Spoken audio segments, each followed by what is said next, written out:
આ અમારી પરંપરા છે, બહુ જૂની પરંપરા છે અમારી, જે ચાલતી આવે છે.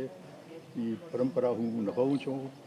હું મારા દીકરાને અને પોતરાને પણ સાથે લઈ આવ્યો છું અહીંયા, એમને બતાવવા કે આ વિધિ કેમ થાય. અને મારી ઈચ્છા છે કે મારા પછી આ લોકો પરંપરા જાળવી રહે અને રાખે. આ વિધિની એ છે કે હું માતાજી પાસે દર્શન કરી અને જરૂર એમના આશીર્વાદ માંગીશ. વિશ્વ માટે શાંતિ, દેશ માટે પ્રગતિ અને આપણા પબ્લિક માટે સુખ શાંતિ જાળવે. કેટલા વર્ષથી આ પરંપરા આ પરંપરા તો બહુ જૂની છે, લગભગ 300-400 વર્ષથી તો અમને ખબર છે કે આ ચાલી આવે છે. ચામર પૂજા બાદ પતરી વિધિની માતાના મઢમાં પતરી વિધિ કરવામાં આવતી હોય છે, શું સમજો ને?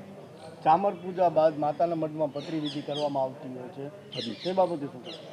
બસ માતાજી પાસે એ જ મેં આપણે કીધું પ્રાર્થના કરું છું કે આપણે વિશ્વમાં શાંતિ આવે, દેશને પ્રગતિ થાય અને લોકોમાં સુખ શાંતિ રહે. ઓકે.